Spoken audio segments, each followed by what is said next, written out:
There were only 10 to 12 of them left there.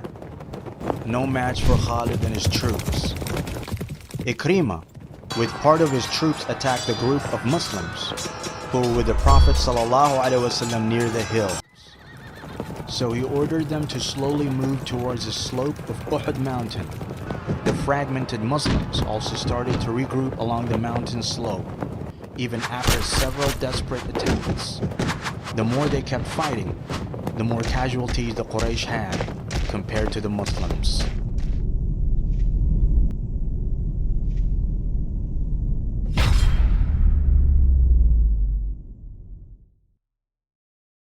Even though there was no clear outcome of the battle, the Muslims did not have to give up their influence in Medina and its surrounding areas. That means the trade route to Syria was still not accessible for the Meccan caravans. So the primary objective of the Uhud campaign was not fulfilled for the Qurayshi army. So in the following months, they started planning for even a larger assault on the Muslims. They were joined by several Jewish tribes from Khaybar region, some of whom were driven away by the Muslims from Medina because of their treachery against the Muslims. Several other Arab tribes, Ghatafan, Bani Asad, and Bani Sulaim, being the larger of them, also joined the plan. Thus an alliance was formed against the Muslims. The plan was to attack Medina again with a full force and get rid of the Muslims once and for all. The battle, which is known in history as the Battle of the Trench, had many important events within it. However, keeping the focus of this series, we would only explore the main development of events and Khalid's involvement in them.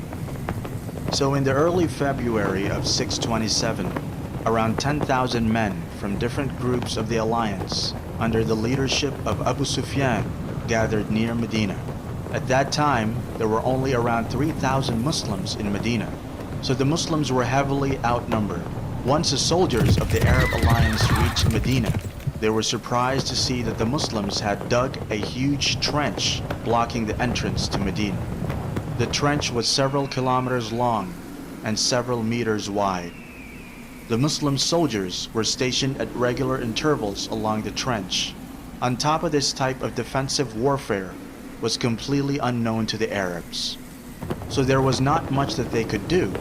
As a result, they decided to lay siege along the trench in the hope that the Muslims would eventually run out of supplies and would be forced to surrender.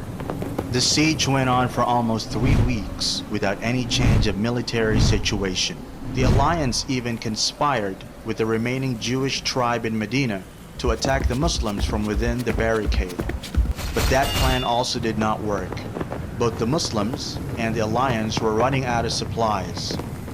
For the Muslims, the situation was worse, as they were completely cut off from the outside. However, the fighters of the alliance grew impatient.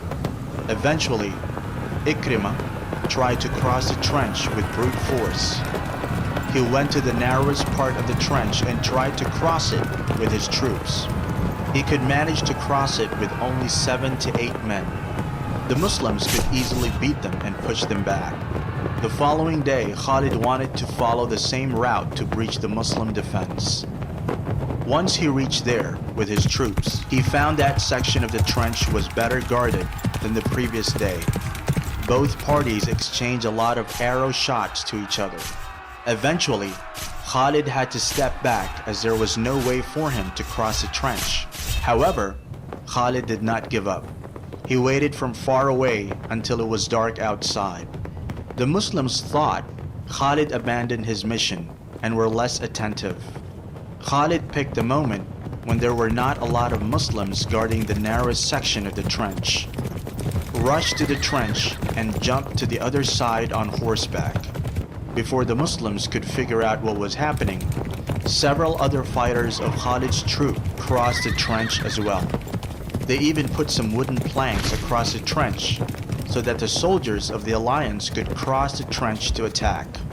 Although the Muslims were initially surprised by this move, they quickly reorganized and started resisting Khalid's advancement.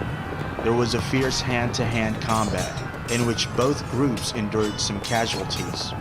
In the end, the Muslims could push Khalid and his men back on the other side of the trench, and the wooden platform across the trench was destroyed. The siege went on for a few more days without any direct engagement of the two armies. In the end, bad weather, shortage of supplies, and mistrust among the different groups of the alliance forced Abu Sufyan to lift the siege. Thus the Battle of the Trench was over. Again, the Meccans failed against the Muslims, and this time it was a clear victory for the Muslims against the combined Arab forces with minimum casualties.